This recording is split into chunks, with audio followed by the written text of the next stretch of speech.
The show starts in 10, 9, 8, 7, 6, 5,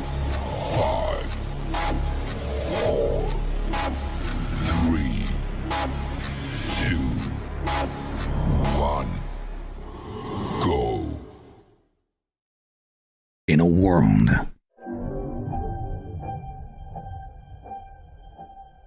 where Carolina Panthers fans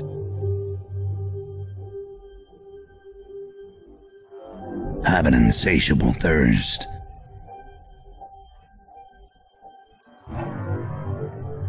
for Panthers news and opinions. Panther fans unite! My name's Tony Dunn. Cody Lashney, how you doing? CK's in the house. How you doing, my friend? The Stat Daddy. But I think Derek Brown, hey man, he deserves that dab on him pick. Dab on him, Phil Snow. Dab on him. All the same, yeah, 100%. We can just Mine is going to go to the fullback. I'm going to dump on the Richie guy. Dab on him, Shaq. I'm going to put the towel on Matt Rule. Y'all took all the good ones. Only one postgame roars ferociously. It's the C3 Panthers postgame show. Take a seat on the therapy couch, folks. It's the C3 Panthers post-game show. The Carolina Panthers have fallen 28-6 on the road in New Orleans. They are now 1-12 as New Orleans advances to 6-7 in a three-way tie for the NFC South. I believe last time I checked, the Bucs had won, which makes this division completely up in the air for any terrible team except for the Carolina Panthers. Somehow, some way, they got blown out by a New Orleans team that was horrendous. Man, I am telling you, New Orleans did everything in the world to play a terrible football game today, and the Carolina Panthers said, hold my beer. I've got worse football than you could freaking imagine. Boy, from a blocked punt for a touchdown to the point where a Miles Sanders ripped off 50-yard run to the one, it feels like, somehow walked backwards, and then didn't, I don't even think ended with points. I think that was the missed field goal on that one. Blah, blech, yuck, terrible. The Carolina Panthers freaking stink. And I'm here to soak up that shitty smell with my buddies. Cody Lack, this game, somehow, when I was listening to on the way home from my son's concert, which I was watching it on my phone throughout, they were like, oh, the score is not reflective at all of how this game was. This was a close game. You know what? If the New Orleans Saints were half a fucking good team, this would have been 100-6. Easy. Listen, I know I've said this before. A lot of people might say, Cody, you came in 2011 with Cam. You didn't directly experience how bad that 2010 year was, and I'm sure it was bad. But there is no way the Carolina Panthers have ever fielded an offense worse than this. The fact that Josh McCown and Deuce Staley were fired before Thomas Brown is an absolute joke. This man is allergic to running the ball on short down scenarios. That is pathetic. He's absolutely putting our team in disadvantageous positions. And then on top of it, and I know a lot of people hate when we dwell on the quarterback, but yet another game where we have far more questions and doubts about our number one overall pick that we traded up for than we ever have. It's embarrassing. I want to welcome all the fans that did suffer through this game and watch this miserable performance, and to everyone who has a little bit of sense and decided, you know what, I'm going to tune into the C3 podcast instead of this dilapidated Panther football team. I'm going to save my energy for them. We appreciate y'all, man. We're here for another post game, your therapy session. Tony, CK, ain't nothing to it but to do it, brothers. Let's roll. CK, the Panthers lost by over 20 points today Right. to a team that their quarterback threw for 119 yards. They had a total of 25 rushing yards.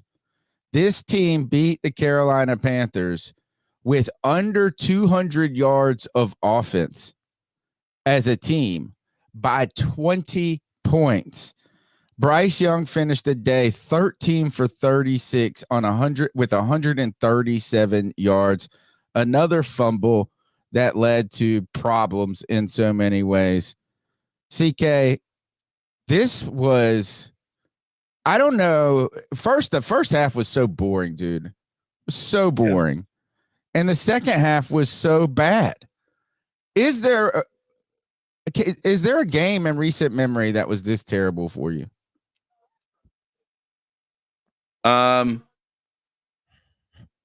Maybe the 49ers last year. When he just got steamrolled. Yeah. Maybe the Pittsburgh game. That Thursday night game. Yeah, but at least we started out with a yeah, I mean, this that started out bad, with a touchdown, dude. but then it was like back-to-back touchdowns for the Steelers.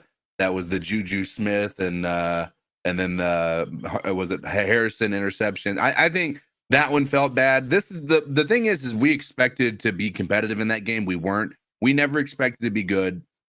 And after the first half of this season has gone the way that it has, anytime we perform horribly, it's not a surprise. I don't think it should make it feel worse because of it. It's just like we are who we are.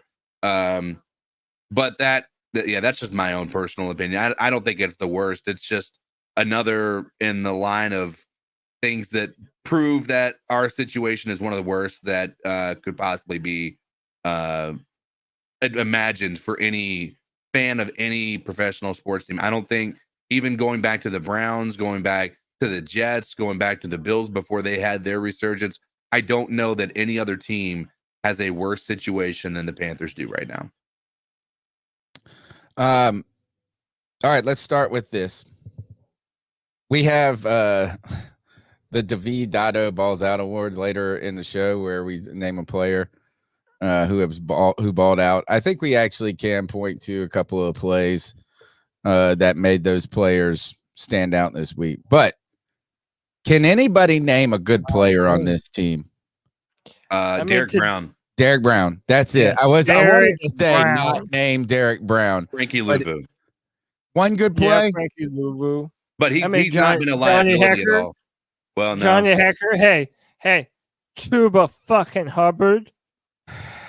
I would even go good, man. I would say this is it's not bad. This is the best. Look, shout out to Miles Sanders. Miles had a great game today. It was his best game as a Panther. Had a big time run.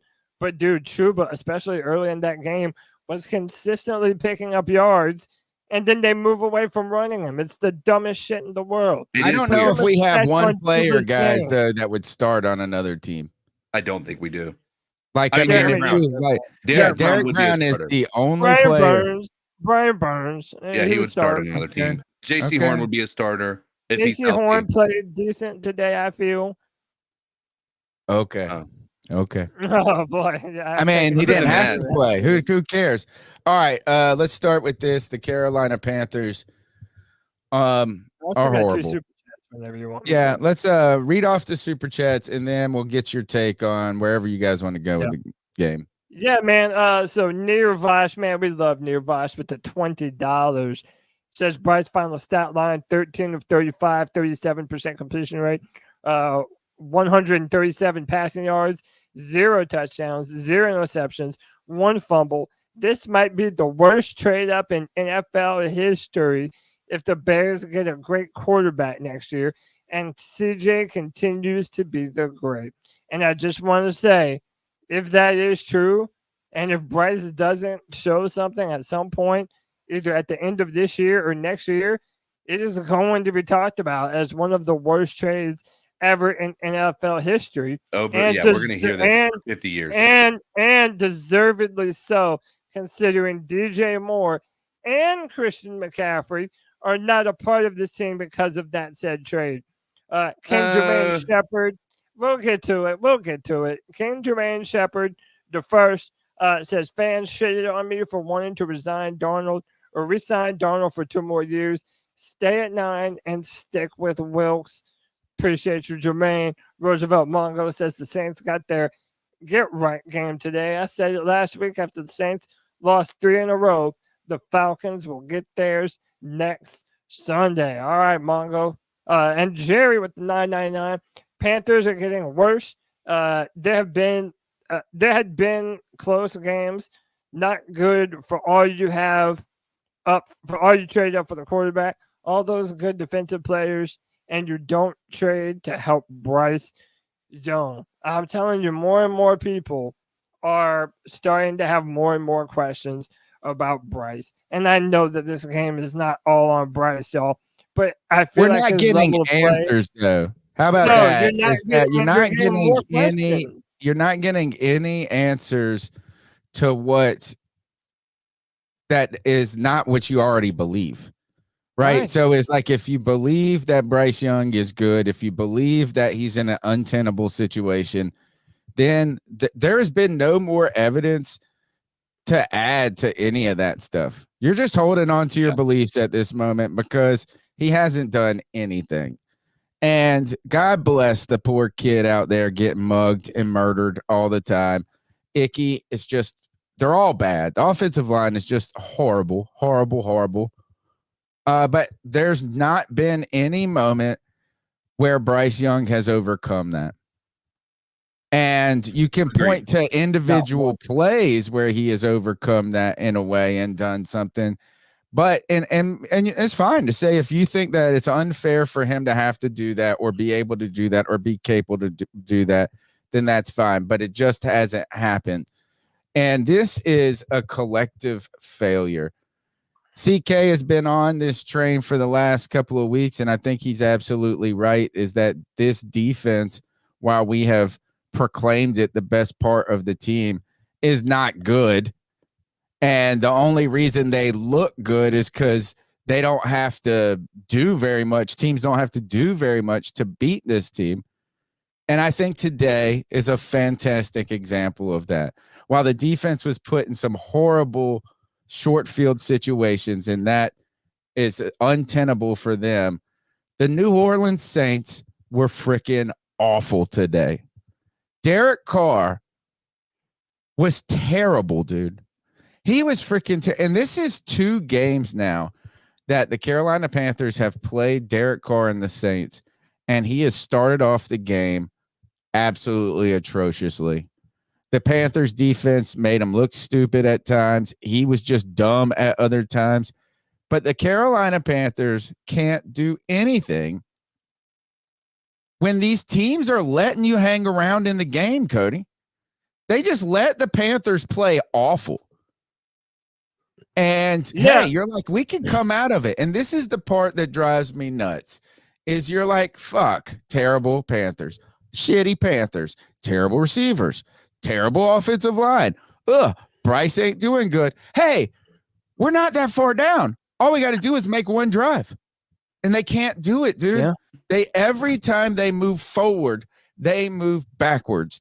And to me, the quintessential moment, the metaphor for this season is Miles Sanders finally makes a good play.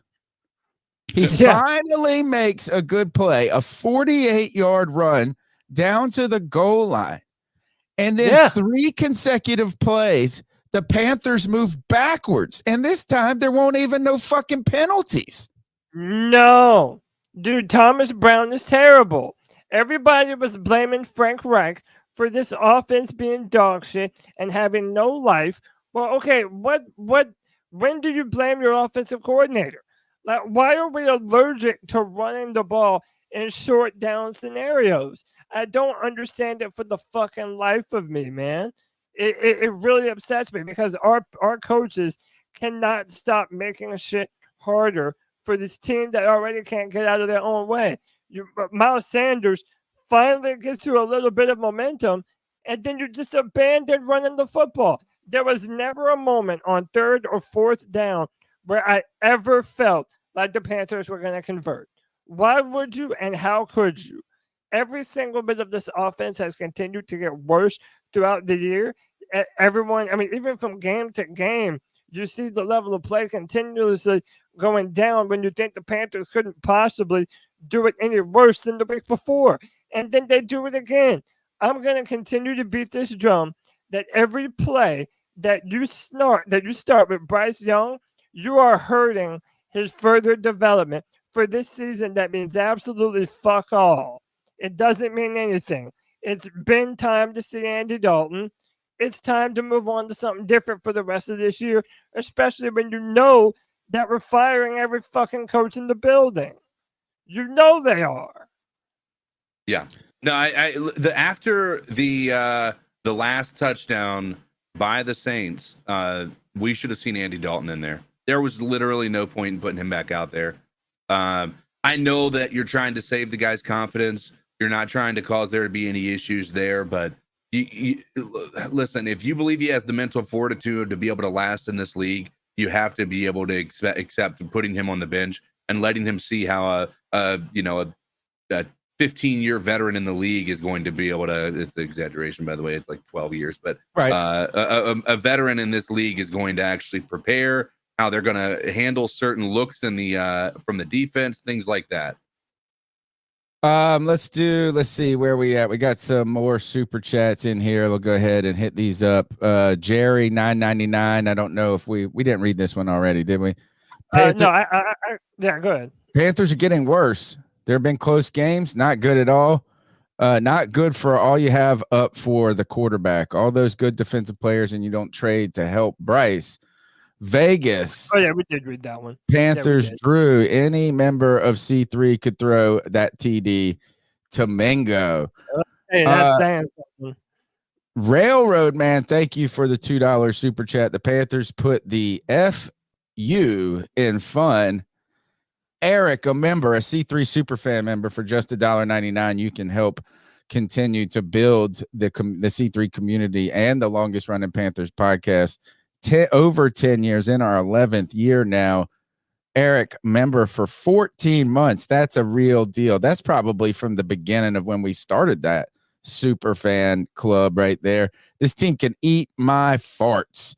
And Jerry says, football, $9.99, big time, big donations today. We appreciate it. We need it as the sponsors are flooding or running away from the Carolina Panthers right now.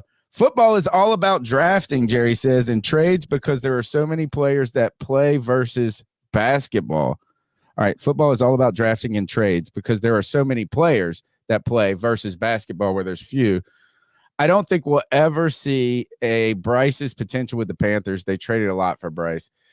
That's the scary part, I think, even for people who have been kind of critical of Bryce Young. Let's start with Greg, who is not here, but here in spirit, right? Greg is on a personal mission at a lot these days. But Greg even says this, is that despite him being the number one Bryce hater from the beginning, starting this and really being so far ahead of the curve on what so many people have become, he said this, is that like he almost feels to the point where it's just like, unfortunately, Bryce is never going to be able to do well in Carolina, because by the time that they get the things that would need to help him improve, that ship will already have been sailed for coaches, GMs, and likely Bryce Young. Because look, I mean, very rarely does a team hold on to a guy like Justin Fields and give him that much time to see what he got in him. And they're still going to move on. And at least with Justin Fields, like there was one game, I believe he had over 200 rushing yards. So even if you had some doubts about what he could do at the quarterback position, you see he's a great running back. And by the way, to Bryce Young's credit, to this point, he might be a better running back than he is a quarterback, dude. Like I straight up would run power run with Bryce just because everybody says it's a bad idea. And I think that he would fucking be better than whatever we're doing now, dude. It's embarrassing, man. And then I feel like it's the same old. And that because we have no offense, an otherwise good to really good Panthers defense. They're out there for 3 quarters fighting their ass off, and then they break like a dam that's been overflown. It just ends up being too much when your offense can never play complementary football. It's the same thing now. Listen, shout out to Strats. We've had a lot of people that were very hopeful that the Panthers could get a W. How about Panther Pickle on the Friday free for all was the only one that picked the Saints to win. Everybody else was picking the Panthers. Why? Oh, they're fans. I don't know. They're fans. I don't know, dude. I don't Why? know They're where this fans. optimism. I know. I don't know where this optimism is. Truly coming from. Why people think that we're going to be able to win a game the rest of this year? We're not. The Carolina Panthers are going to be the first team to go 1-16 in the modern era, and we don't have a first round pick to show for it. It's bad times. Bad times. The number's 252-228-5098. That's 252-228-5098. Let's go ahead and take some calls, see what these fans have to say about this game. I can't believe that they're going to be pleased. No. So what are your thoughts on catcalling? Yeah, it's pretty. You shouldn't do that to somebody. And how did that make you feel? Very uncomfortable. So how do you think catcalling makes the person feel? It feels good, like. Who's that cat sitting in the back corner with his face buried in his nose? Who's that kid that can use one? As I start out with this call, I want to wish G. Cavatier a happy birthday. I have it in my calendar as his birthday. I hope that's right. I love when I put random people's birthdays or somehow they get linked into my calendar, and I feel so cool for knowing they have a birthday. G. Cavatier, happy birthday. Happy birthday, G.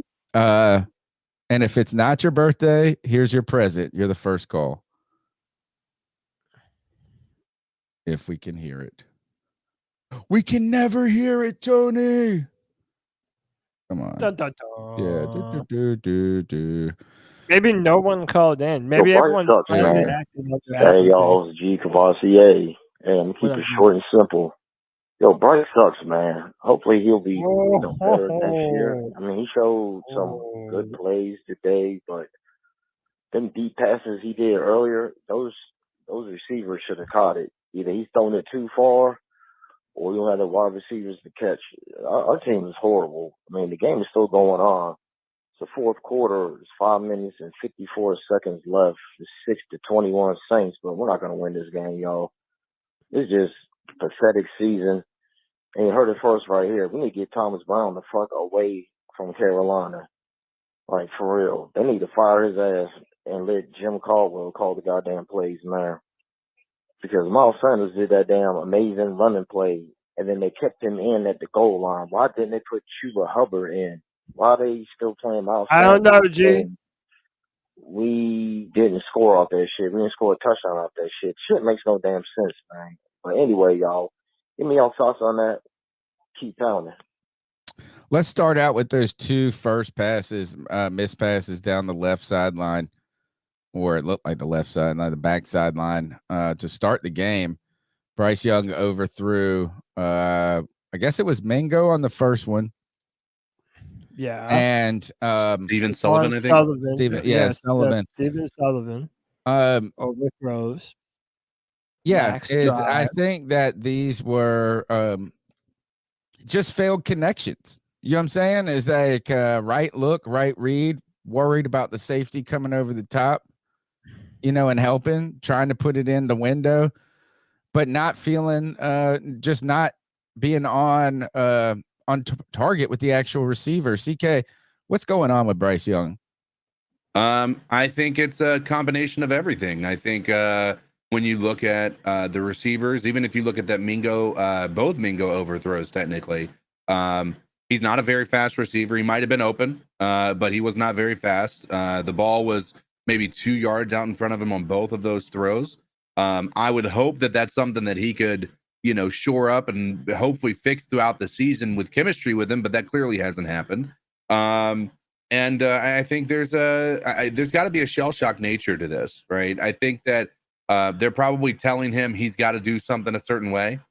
And you hear throw it here all the time. They're probably, that would be my guess. is that they're not giving him a lot of leeway to try to do anything different. They're like, we got to try to get the ball down the field, things like that. I think there's probably a lot of things that are going wrong, but ultimately he's just not progressing. We thought he was progressing up until the Houston game. Since then, it seems like he's taking a step back week over week over week, and this team has done nothing to help him either. Thomas Brown has been in the crosshairs for the caller, G. Cavassier, and for you, Cody. I continue to always think this is that I think it just going after play calling is too simple. Like, these guys didn't execute any of those damn plays either, dude. Like, I mean, I know that you could say, oh, we didn't want that call. We want to do something different. But the team is just not executing simple plays.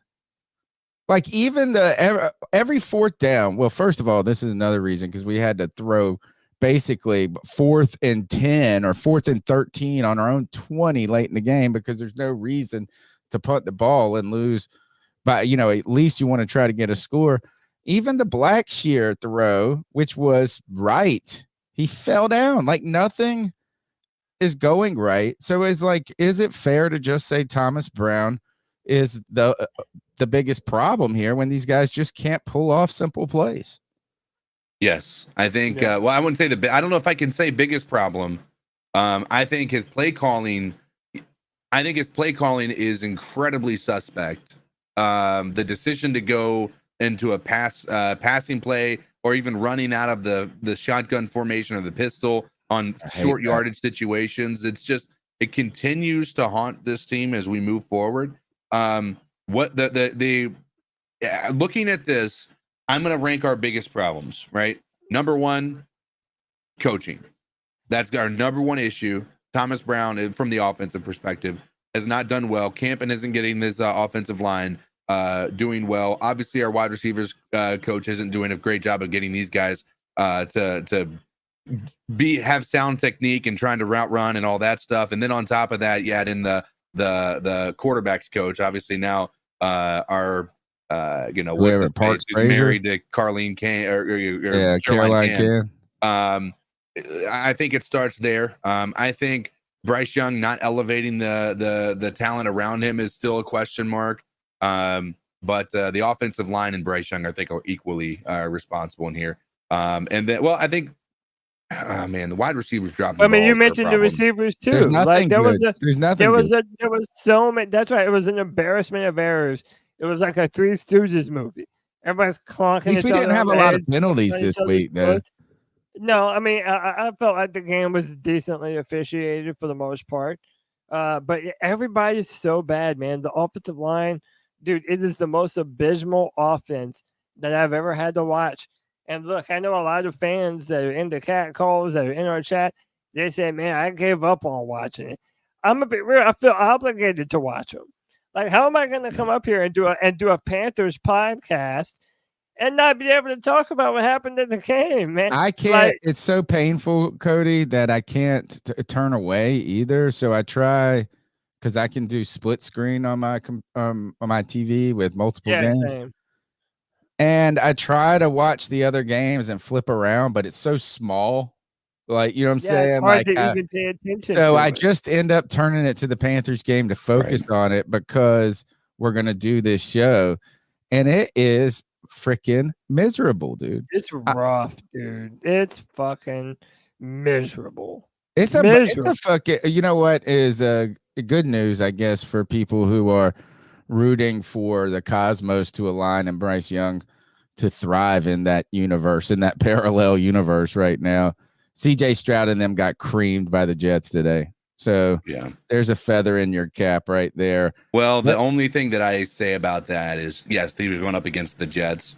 But I will tell you, since he lost his 2-star wide receivers, they lost both of them. Yeah, Nico Collins went out today early in the first drive, and he never returned. So, and then CJ Stroud didn't look good at all. Really, like, I didn't watch any very underwhelming. Again, 1 game, 2 games if you count. I mean, he's had a few underwhelming games. Overall, he's still having a great rookie season.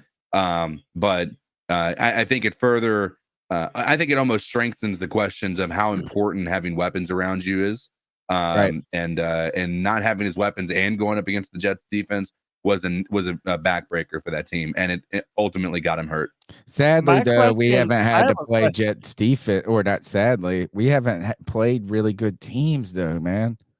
This No, I mean, team not is really. getting beat down by yeah. bad. The Saints are terrible, dude. They're fucking awful. Yeah, the Dude, Saints I are love- bad. We I made love the. Tampa look good. I'm so glad the day went the way that it did. As a Panthers fan, did I want to win? Yes. But now that there's a 3-way tie at the top of the NFC South, going 6 for 6 for 6 and 6 and 6 and 6 and 6 and 6, not only is it very questionable if you're a Christian, but it's also very funny because we're going to be playing the two of those teams, and we could be the deciding factor in who actually wins the NFC South. So we all want them to inch up too. We want them all to win so that they have worse draft picks. Who do you want to win the division other than the Panthers? I want the Bucks to win. I want the Bucks to win too. Actually, you know what? I do want the Falcons to win only because I know that they are not going to have a shot at winning their wild card or their first playoff game. Terrible. Not a single. There's Who no will? way they Does would anyone win. think the Saints will too? Did y'all count how many times Saints fans were booing them? They were booing in their against the own worst fucking team in the stadium? league. I know they were playing Because the he was fucking terrible. Panthers Derek of all Carr was teams. horrible. Think about this. What if the Panthers guys would have been in this playoff run right now? And what if we somehow had won the division and we're still just as a bad team, you know what I'm saying, just a little bit better in the win column? Imagine a playoff game in Bank of America hosting the Dallas Cowboys. Again? Right. But this would you thought that other one was a road game for the Panthers. This would be full on Jerryland. This would be crazy how you would not have any home field advantage. In fact, I wonder if any team, because they're likely going to have to host the Cowboys, will the Cowboys have a home game but on the road still? Regardless of who they play. They're going to have one in Atlanta. If there's a playoff game in Atlanta, yeah, the Cowboys are going to have a home I think game. the Saints are the only place that might be able to turn out Oh, the yeah. fans. Oh, yeah, for sure. All right. Yeah, the Saints have the fans do. Hey, real quick, just because I thought this was interesting enough to share from Panther Pickle, Bryce Young completed 36% of his passes. That's the lowest completion percentage by a starting quarterback in a game this season. God. I didn't feel like he was that inaccurate though today. Okay, I mean, how did the completion percentage turn out so bad? I guess there was some missed throws. There was a bunch of throwaways. Yeah. And then there was a couple of drops. Yeah. Right. There was 5 drops. Coolest moment of the game was when Blackshear did that pop-up thing after he fell down. Yeah. He did like the ninja pop-up. Let's go to D. So bad, man. Let's go to D in Sanford. He's the most optimistic, glass half full guy we got. What's up, my C3 family? D. What up, D? Back in the building again. Shout out to the great Tony Dunn, the homie Cody Lack, CK, Greg, daggone muscle marinara, that effing guy. Everybody needs a G, baby, and Panther Pickle. Shut the hell up. And the whole C3 family. He's getting good. I was so optimistic earlier this week.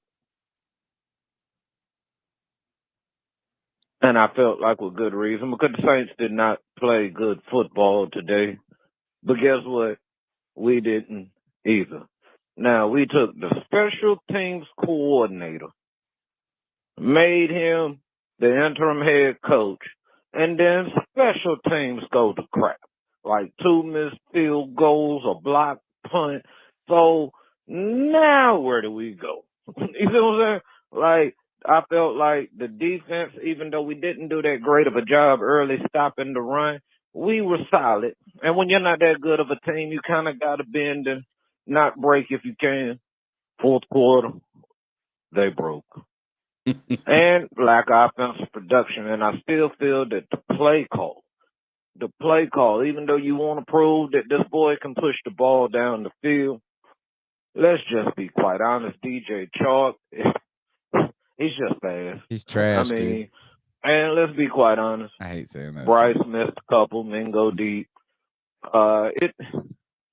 It's just a game where bad Everything football fell. is played, 4th and 1, jumping, giving. It's just so much, man. I mean, we know that it's bad. We had that article earlier already showing the Civil War and how bad things is, but this is ridiculous. Yo, I just want to get your thoughts. Hey, keep pounding. I love every single one of y'all. Let's go for the Falcons next week. I'm out. Thanks, Appreciate D. you, D. Man, Man, this is one of those teams, guys, where the record is not worse than they are. Right. Agreed. You know, like you Agreed. hear. I mean, I feel like a lot of teams, a lot of years, we could say, man, we were better than 5 wins. Let a couple get away from us. You want to know what's bad? Is if you look back at the team, like at our when we're playing opposing teams, a lot of times they had their worst game playing against us. Yes. Like it's actually kind of funny when you think about it. Like we actually have teams come in here, have their worst game of the season, and still come away winning by three touchdowns. It's wild. You're not exaggerating that. No. Like, I mean, look, the Saints today won by over 20 points, and they had less than 200 yards of offense. I mean, and yes, okay, there's a special teams touchdown. Okay, so that, but still, you take away that, they still won by 17 or whatever with 200 yards of offense. It is horrendous. This has been, you know, I feel like all year long, we just want football all year. We don't ever want it to end. This team right here is an argument for why the NFL season is too long. Yes. Everybody misses it until it comes back around, and then you get to this bullshit product every year. Then you're waiting for the season to be over. Like, again, we're going to have to get into draft content again sooner than we want to. And we don't have a first round pick. Yeah. So this year we're having to find the gems. We're having to ask the questions of, hey, who are the players that might just fall to 33 overall? It's abysmal, man. That's why I said, even if you want to say the 2010 team, for whatever reason, was a worse all-around football team, fine, have that. I'll say this. The team as a whole, including all the context and the future outlook, it has never been down this bad in its entire history. I can't believe it has. Maybe, I mean, I have to wonder what it was like in 2000. I can't remember that, because actually that was your Cam Newton was my Julius Peppers. It's what brought me into pro football and the NFL and the Carolina Panthers. I want to go back to this comment right before I play the next call, and it was somebody said we need to find a silver lining. I can't take this anymore. But they wrote Jay Thomas. Oh, yeah, I got it. This I think is the hardest part about this season right here, is that despite usually I feel like this is you can find something to be positive about. Yeah. You can point to, despite this, you could say, look, is that teams turn around things, bad teams get good quickly. Here's something. I don't know if there is a single silver lining. I mean, the only one that you could ever hope for is that because Bryce Young was so highly regarded in the draft, that he could be a silver lining in the future. I have a silver lining. Okay. My silver lining is reportedly there is a chance Marvin Harrison Jr. doesn't come out of the draft this year. So there's a shot we still have a chance at getting him next year in the draft.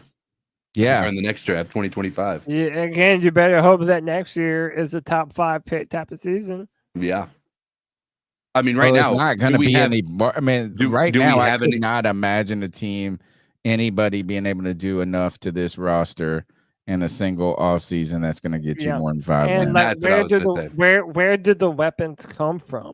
What has Scott Fitterer done in free agency or in the draft to ever make you think that he's either going to get that player that drops Nothing. to the second round, that he's going to find the right free agent to be able to bring in to make Bryce's life He's not going to easier? be there to do it. We are going to, you know what? I wonder if next year is going to be the institutional tank year. What if it is? What if you get the new GM? He goes out there and he gets either gets his head coach or he says, I'm going to wait 1 year. I mean, they've got to get a head coach. So they could do a 1 year burner, right? And just tank. But I don't think there's any reason to really aggressively try to build I think you need to build a roster slow and steady. Yeah. And what you do is you start identifying offensive linemen that you think could be around for more than 2 years. Like that's like the only talent that I'm interested in is somebody that you believe can be a good player on a reasonable price tag for more than 1 year. But Tony, if that ends up happening and we do the institutional tank next year, they're moving on from Bryce. You don't have to. Yeah. Oh, dude, I got some property to sell you, bro. Dude, I mean, we could always go get Jake Browning from the Bengals. Or you could do something where you trade back, from 1 or 2 to 5 or 6, and then you get multiple and then just set yourself up for the next 5 years. And then start to get a receiver. And that's probably what you're going to need to do is hope that you see something in Bryce next year amidst more adversity. You get a top pick, and then you move back because you need more picks because one top pick isn't enough. You need to be like the Texans or the Cardinals that have multiple top 5 regardless, picks. We're talking about next year. You're going to have to see a considerable step forward from Bryce Young to justify not taking a quarterback. You notice how there's always a quarterback prospect that comes out of nowhere that nobody saw coming. If someone is going to be available next year, and if Bryce has, let's be real, if Bryce has the same kind of season next year that he's having right now, you can't tell me that multiple Panther fans, including David Tepper and his impatient ass, aren't banging for the next shiny new toy that comes along their way. I just don't see it happening. But maybe man. we've learned, maybe you can learn a lesson from this is that just getting that top pick without having anything around him is more risky. Right. And so like, that's what we did with this kid. And now all we're saying is that like, so what are you just going to bring in the next kid to fail? So I don't know if we are that far away, if things are this bad, we're not just a QB. I thought we were a QB away from just being competitive. That's what I thought. I thought like, hey, do we have a good roster? No, but we can't be competitive with a mediocre roster each year without a quarterback. So to me, the number one priority was getting a quarterback. And now it turns out that the roster is far worse than I ever expected it to be. And really because DJ Shark, whatever his fucking name is, sucks. He sucks, dude. Oh, yeah. He can't get open quick enough. How can you be so fast but never be open? Let's go to another call. Oh, hey, Paisan. How you doing? Muscles here. Boom, realest guy in the room. How you doing? Yeah, it's like third quarter right now. I just stepped outside, needed some fresh air. I think Bryce had 2 completions for 24 yards or some shit, and a fumble loss, whatever. Ton of drops, ton of overthrows. Fucking one day I'm not taking shots. This kid's taking shots and not making anything fucking work. All line still shit. Yeah, but hey, I'm making some good fucking pasta. Got my sauce going, little rigatoni, some fucking chicken cutlets going on. Nice. Yeah, that's about it, boys. Good Another old Sunday same gravy. fucking story with these fucking guys. Anyway, hope you guys have a good show. I'll talk to you Tuesday. Thanks, Paisan. Enjoy the chicken cutlets. The Sunday gravy is a must, and CK must go be a good dad. And guess what? This is a great day to go be a good dad. Listen, I wish you would have done it during the game. Yeah, the beautiful thing about having a team that's this bad is you actually don't feel bad about spending time with your family. Yeah. So there's that. Anyway, guys, I'm happy to be here with you guys. But we're not your family. You're the uglier family. Oh, okay. Thanks. Yeah, you're the uglier family. CK's all right, got guys. a pretty family. All right, CK, have a good one. All right, Later, guys. You're listening to the C3 Panthers post-game show. The number's 252-228-5098. That's 252-228-5098. We're trying to figure out, is there a silver lining as one person? We've got to find a silver lining. I challenge anyone actually to find a silver lining. That's a challenge. I don't think it can be done, Cody. I don't think it can be done without clear mental gymnastics. No, and even if you want to look at some of the defensive players that kind of performed okay today, now every single player on defense that you want to retain, you're going to have to overpay them just to get them to stay on this sinking ship. Like, you're going to have to. Whatever they paid Derek Brown, dude, they're going to make Derek Brown the highest paid defensive tackle in all of football. Like, get over that now. I don't think they have to. I think it's too far down the road. I wouldn't even do that. That's 2 years down the road. I think any type of commitment to a player like that is wrong now. I think you got to go full on. Next year has to be a year where you accumulate. Yeah, well, you have to accumulate draft capital, collect free agency money for the next offseason, and find good players on very discounted rates through either the draft, like these gyms, that can be contributors beyond a single season. Other than that, nothing really will matter, because even if you get a good player in free agency, by the time the team gets good, they're going to be old. Yeah. Now you're restarting your window all over. I mean, there is no window. Right now, there is no window. You're trying to get the window to open a little bit. And we have to order the window from Lowe's. Yeah.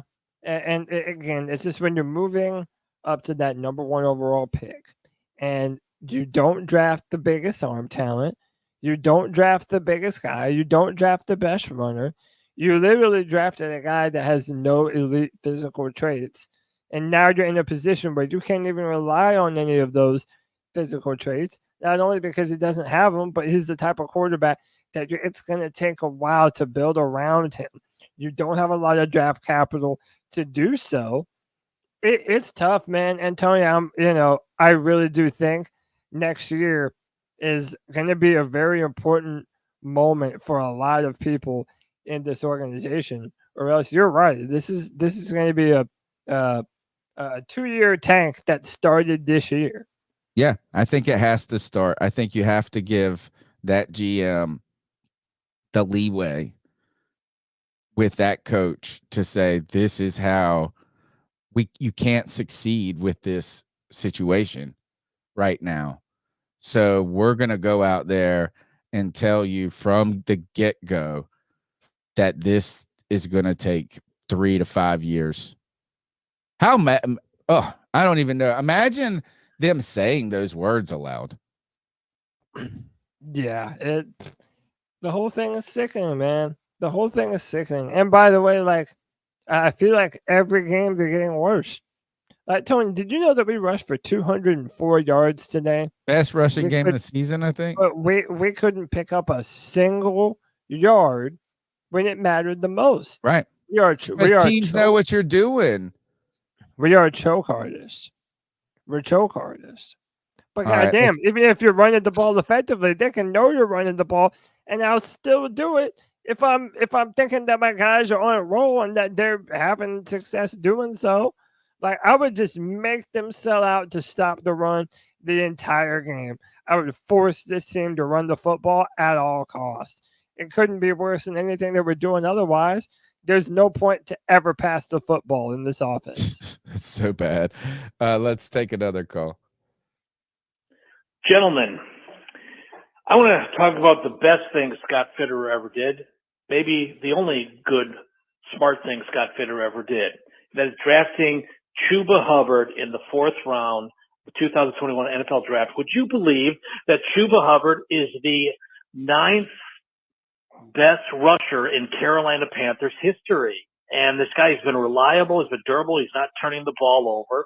He's a north-south runner. So if the Panthers could just stick to a smash mouth running game, which they were doing last year with Donta Foreman, that they can run the football with this guy as your starting running back. Now, gentlemen, what are your odds that you think Scott Fitterer is going to survive this season, make it to next year? Bye-bye. Somebody was talking about this is a good timing of this call. We were just talking about the inability, not passing at all, just running.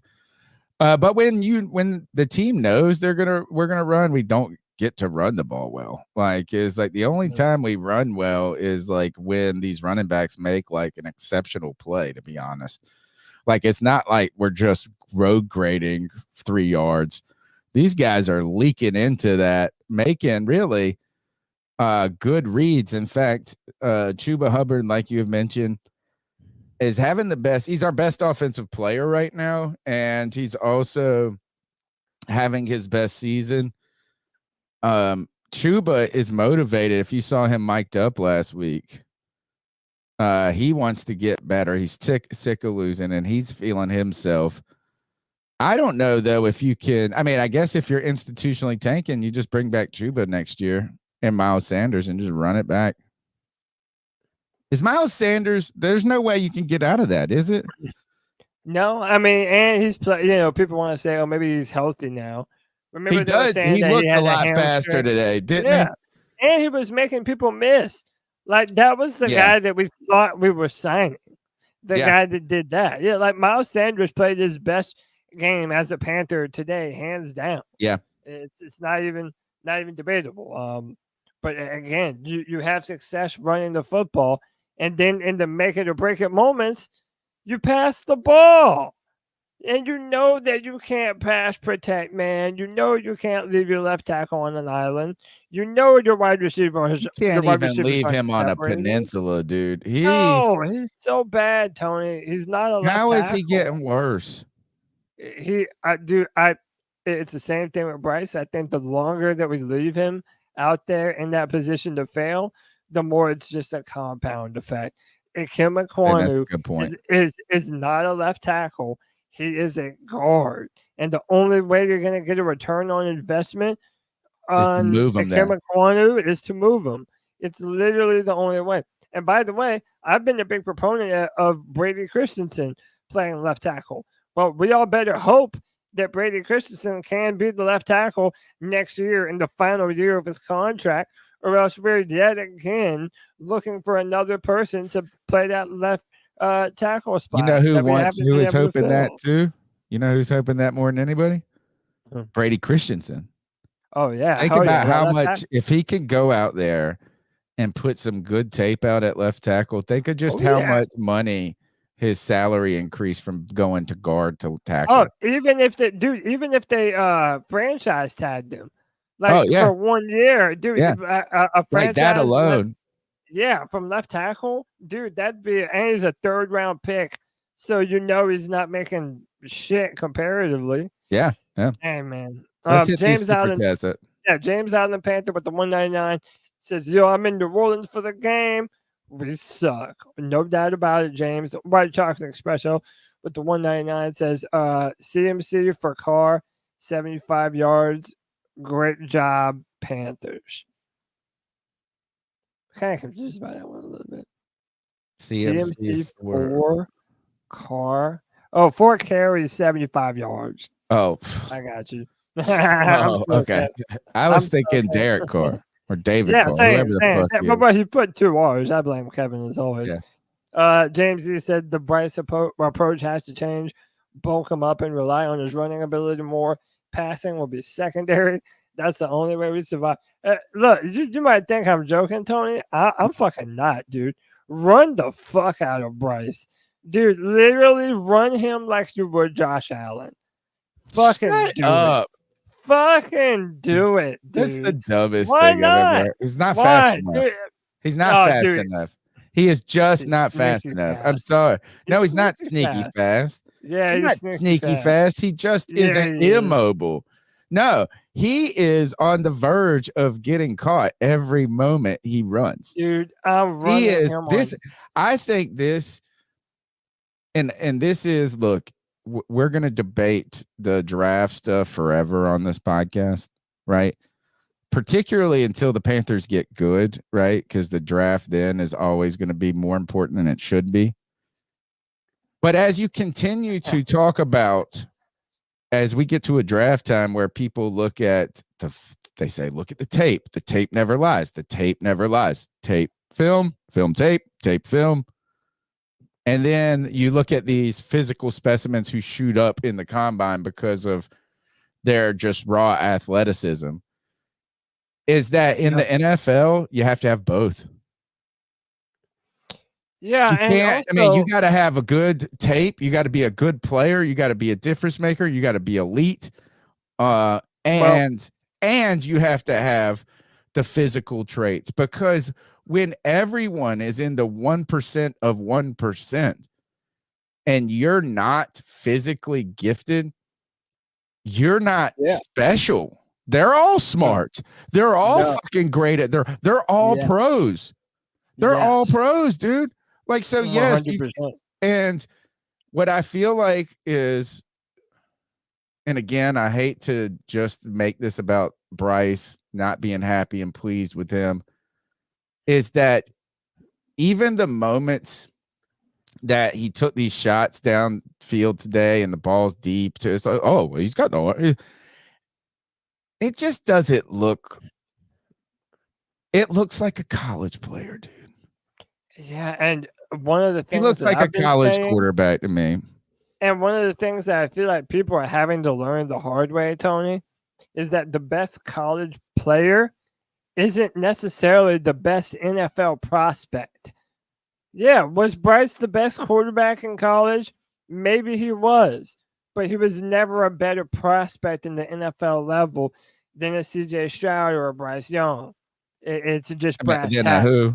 Then a who? You said? I mean, CJ Stroud and Anthony Richardson. Yeah. I might have said Bryce Young. I Well, talked too sadly, we're not going to be able to bring up Richardson, even though I was hoping. Man, it's almost good for Bryce. Yeah, the Anthony got hurt because now they're both going into next season. Like, well, what the fuck do we have? Yeah. All right. Hey, two more. Jay Thomas, with the 999, this is one of my first questions at the beginning of the season, was that is Bryce an apex predator enough for that locker room? I would like to see him get pissed off and whoop someo's ass on the field. I don't think he can, though.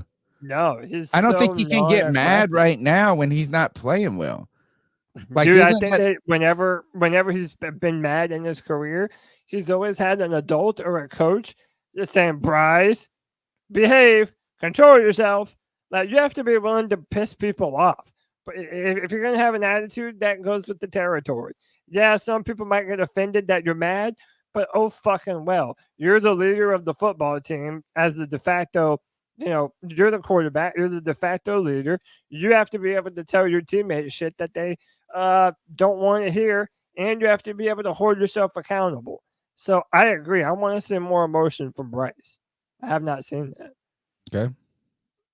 And then Muscles Marinara Paisan says, anyone tuning in tomorrow night to see the Jersey Juice Mr. Cutlets himself rip up Green Bay? Forget about it. All right, let's take another call. What's happening, C3 at Hemlock? Can you believe that game? We almost played well. Almost. I was really proud of him. I mean, Miles Sanders, He acted like a football player today. He just couldn't quite get there to the end. And then when we're on the goal line, we felt it would be easier to go backwards just to get 3. That was impressive. I mean, they had to try hard to lose those yards. But they made it happen. We got that 3. It was awesome. And then, we take out their punter, so the next round they take out our punter, but they get a score off of it. Unfortunately, we weren't able to score, but that's all right too. I mean, it was just a comedy of errors today. Our defense actually did look good. I was very, very impressed. Luzu is a freaking beast. Brown is a freaking beast. The rest of the team, they sit in the petting zoo very well. I'd still go see them. But our offense is just a mess. It's a mess. They sit there and they have flashes, and it's great. You can look really good for one play and play like shit for 142 other plays. So, I mean, hopefully they figure something out, and maybe next year we can win it. Anyways, y'all take care. I appreciate everything you do.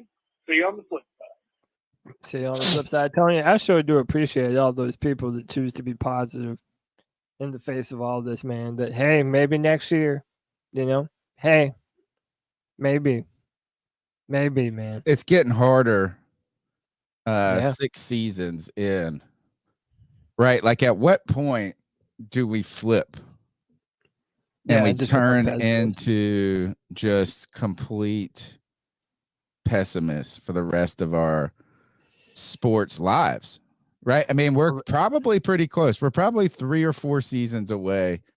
If you go a full decade without winning, I think it's gonna break our psyche, like we're worried about Bryce's psyche being broken right now. I wanted to ask you 2 things before we move on. Hayden Hurst. Is he trying to forget that he played for the Carolina Panthers? Is that what this is? Is this a ruse? Dude, I think so. I can't remember this. I don't want to remember this season. Listen, you have to admit that for all of the head injuries that we hear about in the NFL, dude, it's not often you hear amnesia. Wait, he's like amnesia. What is the story? I don't even really know. He has real amnesia, like he can't remember shit. Yeah, he has a form of amnesia. He couldn't remember 4 hours of anything after the Chicago Bears game. Lucky him. So, yeah, but he's like, oh, it's not a season ender, it's not a career ender. I'm fighting to be back. I just got to work on my memory. Yeah, got to drink my ginseng tea or my ginkgo biloba or whatever. Dude, and then the other still on the Ravens. He was trying to come back for a playoff push, dude. Dude's like, oh fuck, I forgot I'm in Charlotte, dude. Damn. There was one other thing I wanted to ask. What did you guys talk about on the Friday free for all? So we talked about the Panthers saying bye to Wofford College, Tony. Our first year together in Spartanburg for training camp was also our last. Training camp is now going to be in Charlotte, North Carolina. I thought there was something juicy I wanted to talk about with you. McDermott? Yes. There we go. There we go. Yeah.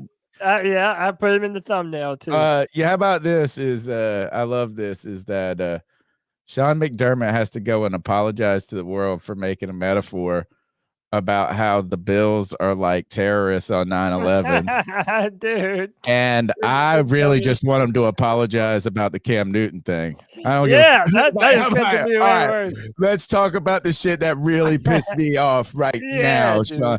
I didn't get past the paywall on that story. It sounds fishy though. Oh, 100%. I think this is a smear job on McDermott. I don't think 1,000%. I've Googled some things about Sean McDermott and Cam Newton, and just 2 years ago when Cam went to the Patriots or whatever, 3 or whatever that year he was, and then they had to play the Bills, Sean McDermott spoke so glowingly about how Cam treated his son and his family when he was in Carolina, and now he just Sean McDermott just walks randomly walks around Bank of America and opens doors and says, "Fuck you, Yeah. motherfuck Cam Newton." That has to be a joke almost. Dude, but either a joke or listen, we all know that his job is probably on the line. Sean McDermott, like if they don't make a legit push this year, a lot of speculation is that his job is on the line up there in Buffalo. Well, it's like they're talking about stuff from what 4 years ago. More. And he already apologized for all of it. He already acknowledged how dumb the example was. Oh, And you then mean the people are thing wasn't this year? Dude, no, it was in 2019, Tony. It was in 2019 that he made the comparison, and then he apologized to his team on the same day. The only reason that it's coming back around is it was by far a hit piece, man. That's why they're bringing up all the old shit about Cam Newton. What did And this don't get it dude twisted. guy? What did like is him? He's got a bone to pick, clearly. 1000%. It was a hit piece just to get people talking about that shit again. And again, no one is defending his comments. Anything that he said about Cam or fucking 9/11, that's crazy. No one's defending that. But again, how are we gonna? Again, this is that virtue signaling where everybody just likes to take a man at their lowest moment when they made a mistake and then continue to hold that on them forever. I think Like my wife. Yeah, dude. It's also like he's probably gone after this year. So again, it's like a parting shot while he's 1 foot out the door. Well, until he issues a formal apology, Cam Newton, he's not welcome back at Bank of America, in my mind. Right, 2010, we had 3 Pro Bowlers and first overall pick going into 2011. Jordan Gross, Ryan Khalil, John Beeson, and Cam Newton. What do we have going on into 2024? All right. Yeah. That's I think that's the real problem there is and we didn't even mention Steve Smith on that team. Right. You know, and Steve Smith, we thought his career was over at that point, and then he had a resurgence there and then had another renaissance with the Ravens. Let's take another call. What's up, guys? It's Chase from Anderson. I really don't know what to say that probably other people's not already said or going to say, but I'm pretty convinced now that Thomas Brown is stupid. I'm pretty sure he's stupid. Oh, God. Yeah. Don't say that. I really believe that. And that play that was called incomplete that Derek Carr threw at the line, offensive lineman, some said it should be illegal touch or grounding. That was a fumble. That should have been. I think the challenge flag should be thrown on that. When I showed a replay that was really a brief replay, his arm was not going forward. That was a fumble. But not that it really matters. We suck, and I officially hate football now. Between the bull jump with college football, NIL, and portal deal, and team success, I hate football now. Congratulations. It's not easy, man. And try being an ECU Pirate fan on top of that. Like the 2 worst teams in the world. Like there's nothing to be for someone whose identity circles around sports and the NFL and football in general so much as myself. I'm really bad at fucking picking my teams. Or we're in a rut. Let's go to JJ. What's up, C3? It's JJ calling in. It's been a while since I've called in. What up, JJ? I've taken the past few weeks off and really just been trying to regroup my thoughts. And how's that going? Holy fuck. God. Oh shit. I forgot I called in yesterday actually for an early call, but no, before that, it had actually been a while. My fault. But no, let me just get to the point. Holy fuck. These Bryce Young fans before the draft, they were so caught up on, Bryce Young won't get his ball batted at the line of scrimmage. You don't have to worry about his height affecting that. It's like, no, well, yeah, you also have to worry about him actually getting the fucking football to the fucking receiver. Because it's like, what the fuck? Every single time I look at the screen, he's throwing the ball to the ground, into the dirt. Whether it's because a guy is in his face, a receiver's covered, he can't get the ball there. Every other thing in the third. Man, Bryce Young's some cheeks, bro. I swear. Bryce Young's really garbage. But I continue to stay patient. I could say a lot more. Obviously, I say a lot more on Twitter Spaces and the free fall. But I continue to stay patient and faithful as an actual Panther fan. Eventually, if he does become good, then we get to be great and we get to have joy about it. But right now, as a Panther, as a real loyal Panther fan as well, I'm gonna call it how it is. And Bryce Young's playing like some garbage, but I wouldn't go as far as to say he's a bust. But no, he's just playing like some garbage right now. Whatever, keep pounding. And also, is this rock bottom of Panther history? Without question. Question of the show. All right, thank you. Sorry for taking too long. Keep pounding. No, you're good. No, great call, JJ. I mean, JJ represents a lot of the fan base.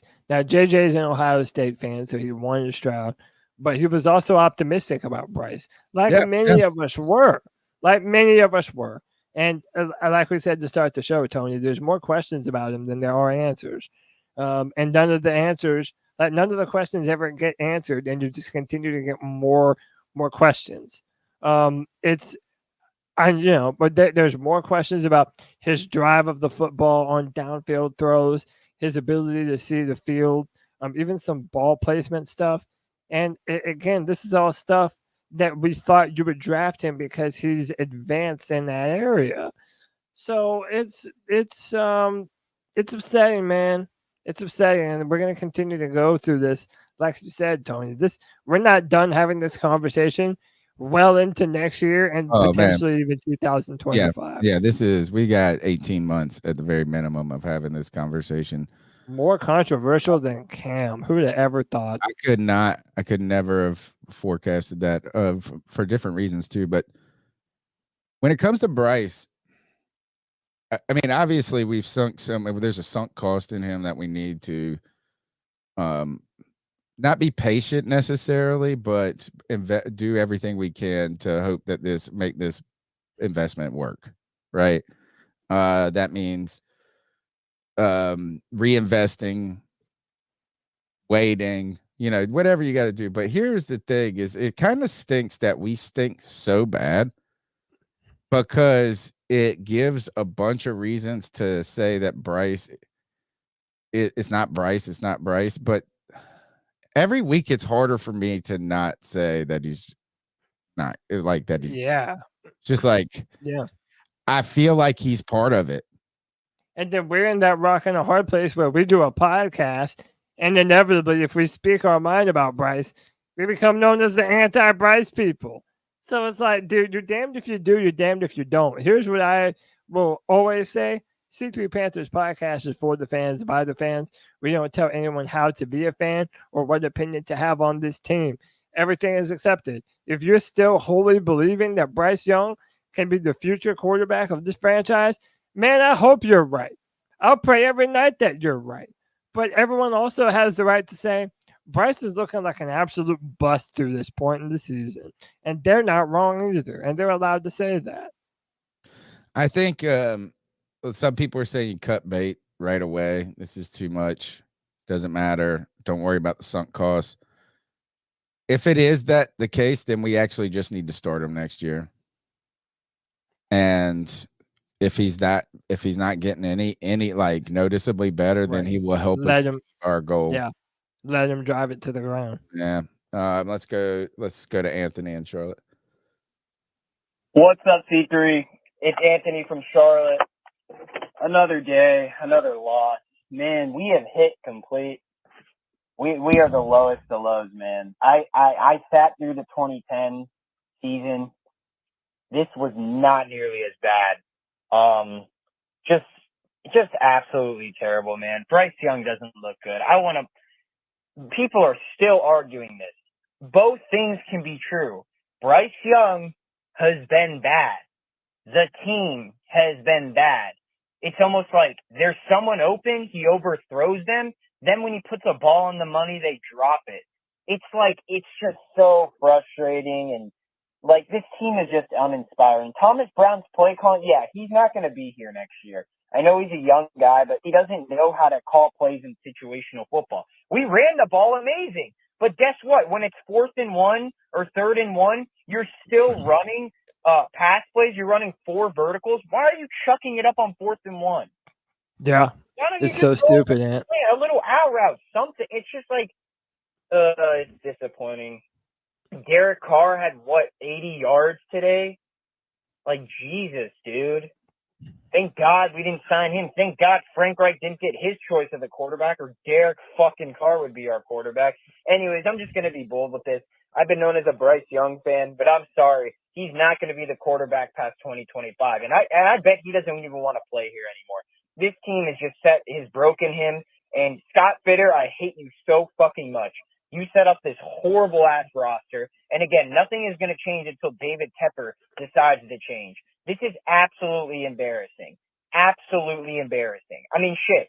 I'm sitting there, my Jets buddies, my Jets friends are in town. We're sitting down watching the Jets game while watching the Panthers game on my phone. And they're all saying, hey, at least we're not the Panthers. And I'm like, yeah, you're damn right. At least you aren't the Panthers. I mean, shit, Zach Wilson had a 300-yard game today. 2 touchdowns. It really, I mean, someone was saying this on Twitter, and I do agree with this. CJ Stroud today dealt with what Bryce Young has dealt with every single week. Drops, his receivers getting blanketed, all that shit. I feel bad for the kid Bryce Young, but he hasn't played good at all. I admitted this. So for the people on the free for all, for the people on Twitter, stop acting like I'm still a Bryce sexual. I'm a fan of him, sure. I have his jersey, but I'm not going to be completely dumb and unrealistic to the point where I can't point out simple things. Stop doing that shit. Anthony from Charlotte, keep motherfucking pounding. Fuck David Tepper and fuck Scott Fitter. Damn. It's incredible how fast things turn. How fast things change, man. That everybody that was piling it on me, now they're going through what I went through. Thou shalt not say anything about our quarterback, Bryce Young. Look, man, you're not going to stop people from being frustrated. And I agree with you, Anthony. 204 yards rushing, man. Like, you just, you shot yourself in the face by choosing to rely on the least dependable part of your football team. It's embarrassing, man. But like I said, this is not going to go anywhere. We're going to be having a quarterback conversation for the next 2.5 years, if not more. And again, a lot of people that were super fans are already out. They're like, nah, he's never going to be good. It's done. All right, man. This is the guy y'all wanted. Man, by the way, Chuba Hubbard, as of right now, is 4th in rushing yards today with 87. Oh, you mean on the day? Yeah, like on the day, he's 4 overall. Okay. Next call. What's up, guys? It is your buddy out here in Idaho sending potato thoughts your way. Not much more to say that hasn't been said, but I wanted to call in and, like, to heck with the March on Mint Street. Like, what is that going to accomplish? Cody, was it you talking with Monty or Tony about putting up a billboard? Like, let's just get that billboard up. Oh, yeah, that was Black Cat. Panther podcast. Let's have a fan vote on it between the two podcasts. My vote is Tepper's quote about bringing a winning culture to the Carolina Panthers.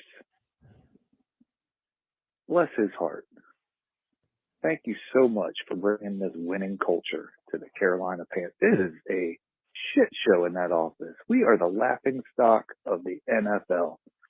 It's like days of our lives in that front office. People going behind each other's backs, people calling the owner and texting the owner. And it's 7th grade. BS. Man, we got to strip this thing, burn it down. We got to start over. We're not going to do anything with the owner, but we got to get some real men in there, Sure not. women in there. I don't care. Like some real adults in there. People Keep pounding, guys. I love thought. C3. Pounding. Thank God for what you're doing. Thank you. Thank you Otherwise, for the this support. dumpster fire wouldn't be worthwhile. Yeah, we would have to drown ourselves in French fries and gravy or whatever they put on French fries in Idaho. I'll still take your potatoes though. I love Yeah. them. I thought we brought in Frank Wright for this not to happen. Yeah, You dude. know, is like this exact scenario of like we would rather just go out and win 9 games every year. Yeah. Yeah.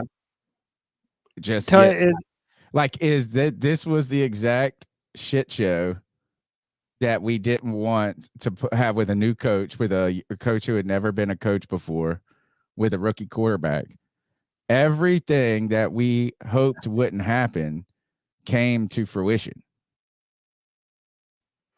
Yeah, we never thought that we would have a quarterback more controversial than Cam Newton, and we didn't think it was possible for someone to come in and be worse than Matt Rule was. Yeah. It's shouldn't be the possible. craziest thing. It should know be what, Tony? possible. In fact, I'm so disappointed that you hear this about this Hunger Games culture, which I wonder if that story, how is it over? Is this just kind of what it always is when there's jobs on the line and things going on and fingers being pointed about who, the blame game starts to get played? But Tony, did you read the part where there were like a bunch of coaches wanted to bench Bryce, but no one felt safe enough to relay that message up to Frank Reich, Fitterer, and David Tepper? Like they were too afraid to even mention anything to them. Is it like there? what the fuck is that about? But isn't that we need to know who these coaches are?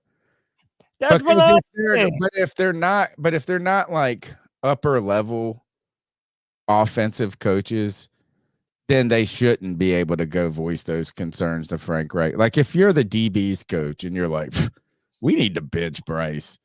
Well, okay. Out of here, bro. It's like the fact is that if it's like somebody that's close to the offensive circle and they're feeling that pressure, that means the pressure is coming from. All right, fine. But how about this? I'll name a coach and you tell me if they're close enough. Okay, James Campen. I would say, yeah, that's your O-line coach. He can't make a call on a quarterback. I think it would be quarterback's coach, offensive coordinator, or Caldwell. That's it. What about Tabor? No. What about Josh McCown? Yes. What about Deuce Staley? No. Well, yes, because he's the assistant coach. We were told that he was more than just a running back coach. But my point is, if there are multiple coaches, which that's what the article reported, there were multiple coaches that wanted to bench Bryce after week 5. But if there are that multiple and they don't feel like they even have the ability to speak up, well, yeah, it must be some Hunger Games type of shit in that building, huh? Like, well, again, like how terrified are you for your own job that you can't even put forth an opinion that is probably rooted in saving the future development of your quarterback? You know what I'm saying? Like it's not like it's not like a fandom type thing where someone might have an axe to grind. If you're a coach, you're trying to do what's right for your football team. If you feel like Andy Dalton would be better for this offense than Bryce Young, how dare they not say something? How dare they not make their voices heard? It's cowardice in my opinion. I think that, when you heard about Frank Reich being fired, or part of it is that he didn't want to do the RPO stuff. You remember that comment that some players or coaches or Tepper wanted them to do more things that Bryce had done in college with the RPO system. And then you saw you could point to so many times that Frank Reich has implemented the RPO system, whether it be from Philly to the Super Bowl to doing it in Indianapolis at times. I think he understood that wouldn't make the Panthers better, because Bryce can't be like, I know you say run him. No, he can't be a runner in the NFL. He can't be a running quarterback. So then what are you doing? You're just doing a delayed handoff fake in the backfield. So I almost feel like he was trying to protect him by that. But let's go to the next goal. Hey. You know who the fuck it is. Booyaka, booyaka, booyaka! 1-12. 1-13. I don't know what the fuck we are anymore. But at the end of the day, I am proud of fucking Bryce Young, man. I'm proud of this motherfucker, man. His ability to be able to fucking escape the fucking pocket, his running abilities and fucking proving he's doing the same shit he was doing at Alabama. Oh my God, baby. Those deep balls, are they a problem as of right now? Yes. Can they be fixed? Of course. But this entire fucking organization is a fucking dumpster fire, man. Offensive line still can't block worth a shit, and when they do block, Bryce was able to fucking find Adam Thielen. It's just like, we have no fucking weapons. Like, dropping passes, and the offensive play calling is fucking horrendous. I don't understand why we can't put Bryce underneath fucking center, I formation with a fucking fullback with 4th and 1, 3rd and 1, and just run the fucking ball with Chuba. Hey, Chuba, my nigga. Hey, good fucking game, G. Good fucking game. Hey, shout out to fucking Chuba fucking Hubbard, man. Shout out to that motherfucker, man. Shout out to you, bruh. Chuba. You're only getting better, man. And I didn't know you was hurt your fucking rookie year, and that explains a lot of the times that we kept on seeing you slipping and falling and shit. Right now, you're running like a fucking dog, bruh.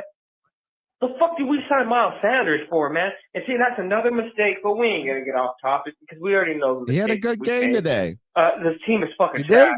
And like I said, we need to continue to lose games because draft position matters. Draft position matters right now. Winning for 10 team for morale, 33, baby. that shit don't mean shit. And a few years back, we did that whole win for a team. When team, it was, who was it against? Wasn't it against the fucking Commanders with fucking Ron Rivera and shit, and they fucking tried to fucking us over? It was Rule's first year. I can't remember who it was, but yeah, draft position matters, boys. We're trash, complete trash. And as of Bryce Young, I'm fucking proud that he's still standing on his fucking front 2 fucking feet, bro. Still being able to get to the fucking game. Get to the bumps and bruises this fucking rookie season. Get the man some fucking weapons. Go spend money in the offseason and get an offensive line, and we're going to run this back fucking next year, man. Go get weapons in the draft. Wide receivers. Y'all take care. You already know who the fuck it is. It's G, baby, and I'm out. He's not wrong, dude, about the weapons. And look, is that you're going to get the very worst version of Bryce on this team right now. You get him in dysfunctional coaching.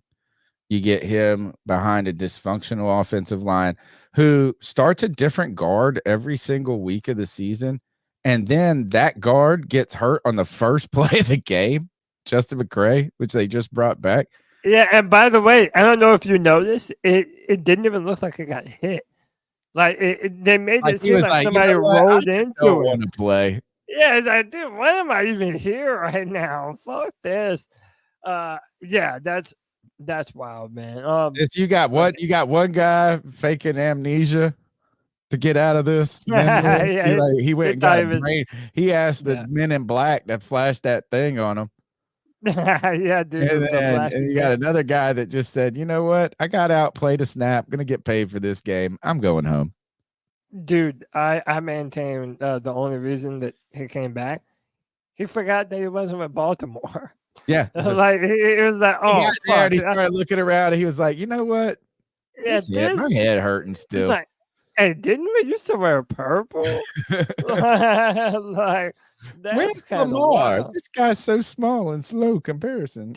Next Bro, call. what you mean we're not Oh. playing for the playoffs? You know what? He is right though. When it comes to these wide receivers, Adam ass. Thielen would be a great player on a good team. Like right, for sure. he plays. He's got enough. He's good, right? He's got good Like a hands. complimentary Yes, complimentary piece. What Ricky Pro was for the Carolina Panthers Right. when Moose and Steve Smith were there, right? Right. Is like what a guy can be is that you need players like that on your team, but they don't have to be the stars. Like he is arguably he's the best wide receiver on the team by far. And he should only be that because of his age, right? And like his veteran. That route that he ran, that DB just ran it with him. The one where Bryce almost had the cat, like it was a tough throw. It was right on the money, but the DB was there making a play because he's just running stride for stride with him. And not that I need him to be fast, but like that's all you just have to account for that and that alone. Yeah. I mean, dude, I remember at the start of the season, Tony, that me and you were like, dude, this could be one of the most underrated receiving cores we were fucking that we've wrong. ever had. Dude, what the fuck were we smoking, dude? Because I thought DJ Chark was going to be good. Yeah, I did too. I did, and thought that's that another he was thing. Finally going to get a real opportunity to kind of be a number one X guy. We got the worst version of every player that we signed. Yeah, literally the worst version of Miles Sanders, the worst version of Hayden Hurst. I mean, literally the only person that we got anything out of was Adam Thielen as a free agent signing. Yeah, everyone else has been just absolutely terrible. Remember when we were hoping Terrace Marshall Jr. could do something? Dude, I don't even know if he's on the team. Yeah, is Terrace Marshall Jr. still on the team? Somebody might need to look that up because I kind of don't think so. I don't know if he. I'm going to look to see if he played today. All right, let's go to the next call. Did you guys think Jonathan Doma was throwing some shade at Bryce? I heard him say twice how big of an arm Bryce has. 2 times he referenced his strong arm or quote unquote big arm. I don't know.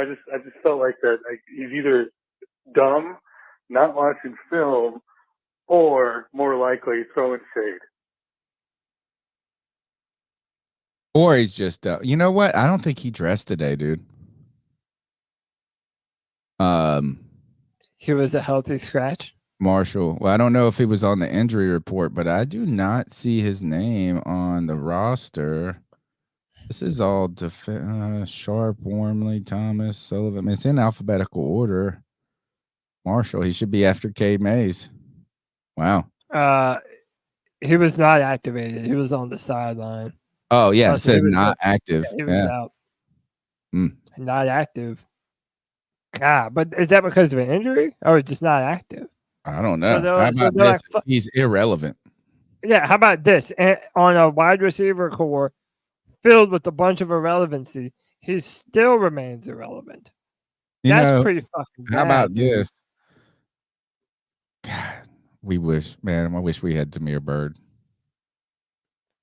He'd be the number one receiver on this team, dude. Here we go. He would be that guy. Damiere Byrd. Hey, how about Shy Smith? I'll take Shy Smith right now. He's a better route runner than anyone that the Panthers have. Well, not Thielen, but next call. This is the last call right now. T. Sanford, North Carolina. I saw in the chat where the great Daphne asked me to bring hope and optimism to this Panther fan base. Give us our silver line. What I'm going to try my best to do. Still shout out to the whole family. That effing guy. Shut the hell up. G, baby, everybody, you know who he is. We ain't got that much longer. The torture is almost over. We can build a false optimism, a false hope. We can overestimate the guys we sign, and we can have a whole different conversation than what we've been having. And that's going to be refreshing. But beyond that, you just got to remember, man, we've been through some rough times. We've been there. We've seen the worst of the worst. We've been the laughing stock. Seems like history, deja vu, has kicked back. But if you remember like I remember, when we got to our lowest point, we bounced back. We came back strong. Shortly thereafter, we were 15-1, sitting in a Super Bowl, oh so close to having that Lombardi trophy. We've just got to pray and hope and have faith that we can have that turnaround. I know it took a couple of years for us to get there, even from when we got to our last low point of the Clausen era and the Winky era and all that in between. But all we got to do is hit once. All we got to do is make the right picks, bring in the right free agents. They ain't got to be the best names. They just got to get the best production for the scheme that we have, whatever that scheme's going to be. We got to get the right GM. We got to get the right coach. But me, as long as there's breath in the lungs of me, might as well call me C3D. We going to keep pounding, and we going to believe. You don't have to watch another game this year. I don't want you to tax your mental health. But I will say this. Don't do this transfer portal bull crap that one fan that went viral talking about he's going to be. Thank you, D. And if that's what you want to do, Was that Anthony? But I'm going to be here. I know the C3. Anthony and a few other people that were doing this shit on Twitter. And we going to keep pounding. Trend hoppers. I'm out. Let's see. Look at this. Here's this is Scott Fowler on the Charlotte Observer. How to lose a football game? ? Let the 1-12 Panthers count the ways. This time to the Saints. This is how his story starts out, dude. Perhaps we've been looking at these Carolina Panthers all wrong.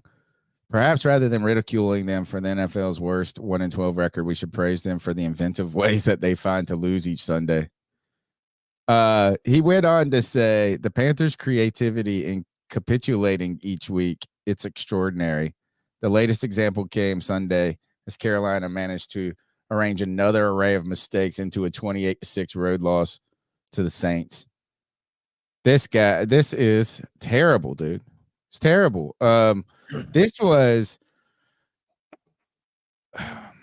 This is, I mean, I wish it was the bottom, but I'm not confident that it is. And we're getting worse each week. I don't know. As I mean, you ran the ball better. I don't know what's going on, but I right now don't think we're going to be able to. We should not win another game this season. We shouldn't. Now, if we do, it's possible, but we shouldn't. So, okay, look, I'm kind of uncovering this in real time. Thank you to Panther Pickle, who is directing this in my attention. Apparently, Thomas Brown's wife put something out. So it's okay. Desmond Johnson, who I do a brace debate with, said it's been deleted. So this tweet by Thomas Brown's wife is no longer active or up. She put, we are fired. We just have to stay behind because someone has to call plays. If you guys know someone else to do the next 4 weeks, give Tepper a holler, as this is fun for us.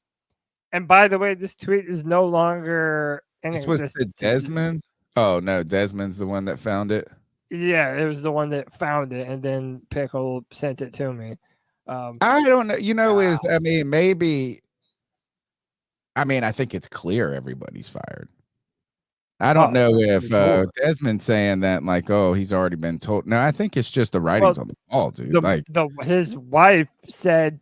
So, by the way, she was replying to someone who said Thomas Brown should be fired tomorrow, and she said, we are fired. I mean, I think she's saying in effect, we are the people that they just haven't told to leave yet. Like, we're laying off everybody. You're the last phase. You guys are going to be the ones that have to turn the lights off. Yeah. Yeah, but dude, I don't even feel bad for him. Like I'm Well, sorry, I I just feel don't. bad for all of these people that they didn't succeed. Everyone Right? on this Like I staff has want gotten everybody undone. to have success. I don't doubt that these people aren't working hard and trying to have success. But this is, this is the kind of part of the game. That's why they get paid the big bucks. Let's see. I'm trying to see if there's any other news going around. Dude, What let's else just you let got to everyone. talk? Anything else you want to talk about? I mean, we can do David. I think for me, look, I want to I'll give out the ball out award to Miles Sanders this week, David Dotto ball out award. Miles Sanders made some jukes and some moves, and he looked fast. It almost looked like he was running in fast forward for the first time. Like, I didn't know if my phone was catching up.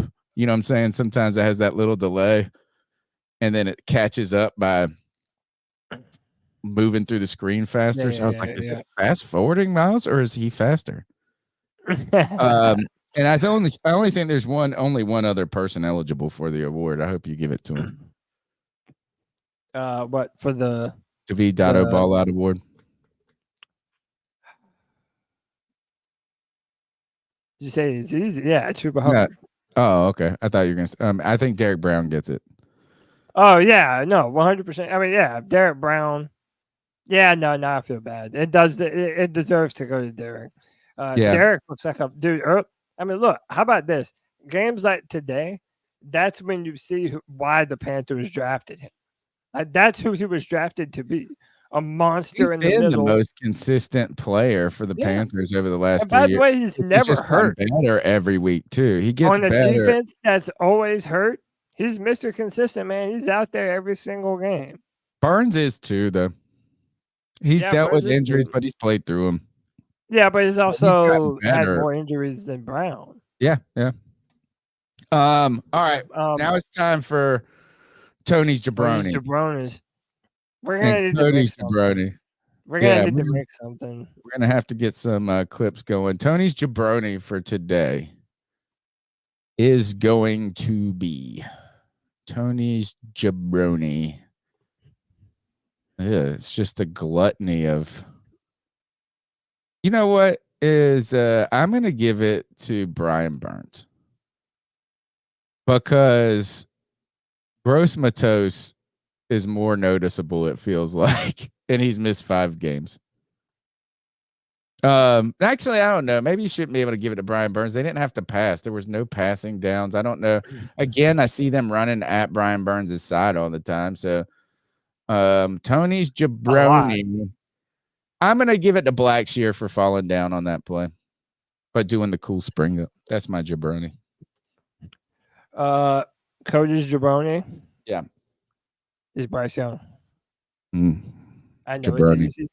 I know it's easy, but there were points to be had in this game. There were points to be had, even for as bad as everything is. Just like every game, there are plays to be made, and when Bryce has the opportunity to do so, he doesn't. And to me, that's unacceptable for the guy that you traded, Christian McCaffrey, DJ Moore, and the 2024 first overall pick in the draft for. It's too much. He's a jabron. Safira, is that how you would say it? Safira? Yeah. Long time listener. They've been in the chat for a lot of years. Y'all think Brian Burns is checked out and stopped giving it his all, or is he truly a mid-tier defender? I think he's a very good player, not elite. I mean, I feel like if you want to get paid, you're not allowed to check out. Yeah. Like, yeah, you're on a shit team, but bro, guess what? It's nothing new for you. It's nothing new for you. You're the one saying that you want the bag, so you got to go get the fucking bag. And now it's going from being like, like a rumor to unfair criticism to a legit Brian Burns disappears in the second half of football games. And that's not a lie. That's just the truth. Roosevelt Mungo says post-game shows are getting shorter and shorter. I thought he was referring to our show, which it is. right? I mean, like He not as is. many calls. And we're hitting that point where you're going from anger to apathy. But then somebody over else brought 200 this people up. saw it. Somebody else said they didn't even stream live. So I'm wondering if he's talking about the Panthers' actual post-game press conferences. Like, did they not Oh even? yeah. Like, Oh yeah. Maybe so. they're gonna hold them, but we're not gonna put them on the internet for you guys to make fun of. I Yeah, man. asked this. I wish if I had the But time Tony, and but real quick, am I wrong in saying that? Like, if indeed he did just check out, like that's on you. Why should I feel sorry for you? You're the one saying that you want all this money. Like, oh if it's yeah, just the man, case you that can't you check checked out in the out, NFL. That's why That's why they always say you can't tank. You know, you get those defenders of the non-tank, right? and then you have to say no. We mean institutional tanking because all these guys got money on the line, and you know what? All these guys will play for the Carolina Panthers next year if they pay them. But all these guys are hoping that another better team is going to pay them too. Oh, for sure. And so, no, you give them some can't. incentive to do so. I think that Brian Burns' skill set doesn't show itself on a team that's constantly behind. Oh, yeah. Because every team is facing that. We just don't get teams in third and longs. And if they are in third and longs, they're up by 3 scores. And but every time we're third and 10, we're down by 21 points. That's the type of down distance and opportunity that a guy like Brian Burns gets to eat at. Yeah. But when a team can beat you with only completing 19 passes or 60, like, how is it? Like, I mean, how can he really truly affect the game? Yeah. And he was talking about C3 post games. They are getting shorter, man. Dude, listen, everyone's fighting apathy. How many people do we have in the cat calls that are like, dude, I didn't even watch. I know. But by the way, shout out to y'all, man. We appreciate each and every single one of you. 214 people still watching. Hey, if you have any love for your boys at C3, please hit that thumbs up. It really does help what we do, man. It helps Leave out a that comment algorithm. afterwards, like Please. that. The comments afterwards keep pushing it through the algorithm. And check us out on Spotify, iTunes, wherever you get your podcast. We did get another call come in, so let's go ahead and take it. Yeah, let's do it. I do feel bad for the rest of these coaches. I feel bad for all the coaches because Tepper really fucked this one up, messing around. Just let the people do their jobs, let the scouts do their jobs. They really do need to fire Fitterer. He should be the first one. He should have been the first one fired. But I do feel bad for all these coaches had to move their families from across the country for this fucking dumpster fucking fire. Fucking garbage juice ass fucking owner. Dude sucks, dude. This is why you should And rent his your wife. first year. They're fucking picking players and trying to have their hand in everything, man. Get the fuck out the kitchen, bro. You're just ruining the fucking food. Get out of here. This dude sucks. The team sucks. The coaching, the fucking offensive play calling, it is trash. 3rd and 1 and you're going in shotgun, man. Stop doing that, man. That shit is ugly. But I mean, I'm not too down on because I know the team sucks, so I just watched Red Zone. But I do watch the Panthers game, but I watch Red Zone, but it's just bullshit. I mean, I can't be too mad, bro, because I already know we're gonna fucking lose. So I just try to enjoy my Sunday. Heard make that. my money. Fucking, I'm gonna take my ass to sleep now. Fuck that. Heard that. Well, the one way to make money is to go to Prize Picks, which I'm going to give them a free read right here, and use the promo code C3. And when you play daily fantasy football sports to win real money, just pick Bryce Young and less than. You said it, Cody. You said it. Yeah, it's just a lot, dude. It's just a lot. I mean, they could have to push that number to 1. That number could have been 125 today, and he almost didn't get it. Yeah. You know what I'm saying? Dude, It's like yeah. without the big catch for Thielen down the field or something like that. Or and it was like also one or two, Prize but he had Picks like 30 yards at halftime. with the projection that Prize Picks gives you for Bryce every week is lower and lower. Yeah. Like I mean, this happened with Baker number last year. I kept yeah, going, Baker's got Baker 160. Come on. And then he would go throw 130. Did Tampa Bay come did they get the victory today? Yeah. Wow. Three-way tie, 6 and 7, all trash teams, but the Panthers are so trash that they can't even make it in the dumpster. Dude, that's The hilarious. Panthers are the That's trash that fell unbelievable. out of the dump truck on the way to the dump and is just getting run over by everybody. You hate to see it, man. All right. You know what? We'll be back on Tuesday unless we got anything. I haven't seen any breaking news going around the internet or anything for the Carolina Panthers. That Thomas Brown story is about as close as we got. Tabor out of his league. Everybody, this team, you know what? Nobody's going to do well here. Also, probably want to rent if you're one of these guys your first year, unless you move to Charlotte. This is why you can't feel bad for them. Their property value probably went up. Oh, for sure. For sure. I mean, again, at the end of the day, they're millionaires, man. Like these guys are making this is only 9-second call. What is this? This sounds like what is a 9-second call gonna do? Probably some crap. Let's see. Oh, it's a butt dial. All right. We've done jabronis. We've done anything else, or should we call it? No, let's let these cool people go enjoy the rest of their Sundays watching hopefully some better football than the Panthers. All right, my name's Tony Dunn. It's the C3 Panthers post-game show. We're here after every game, win, lose, or potentially even draw. Sometimes we could go for one of those. We'll be here throughout the rest of the season. We're here every Tuesday night at 9 p.m. Longest running Panthers podcast. Lock arms with us, folks. We've been putting in and building a foundation for this podcast to take off, I felt like, and the Panthers aren't working with us. No, the Panthers are not at working with us, but our community is growing and stronger by the day. And what I want us to think about is we're all in this together. We're all riding in the car together to and from these miserable games. It's time to lock arms, vent, share, care. Because if we don't care about this team and we go a couple more, we're going to have to just manufacture our care. Like our, yeah. Because if we get, it could be 2 more seasons of 2 wins. It's tough sledding. And by the way, I promise I'll do everything in my power to get a film room out this week. It's tough, y'all. It's tough, man. We're all going through this apathy, man. But I think we have to do a film review this week and go over some of these overthrows. But yeah, man, y'all keep it tuned to the channel. Follow us on our socials at @cat_chronicles, at Cody Lack. Follow all of our boys on Twitter, from Diesel Skills to Panther Pickle to our guys Anthony and JJ.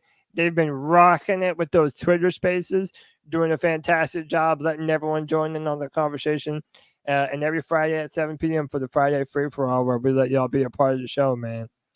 Come be with us, man. Like Tony said, we have to rally together, like fans in the car going to the game. We're in this together, man. We already bought the tickets, folks. Where we're going. We're going. We're going to fucking be mad and miserable, but we're fucking doing it because, man, that's what you got to do. You got to do that. We're not leaving. No, we're not exactly. leaving. Right, exactly. We're not fucking We're leaving. going to fucking keep podcasting, whether you like it or not, David We're Tepper. gonna keep fucking podcasting while we keep fucking pounding, baby. Let's go. Take us out of here. C3 Nation. Keep pounding.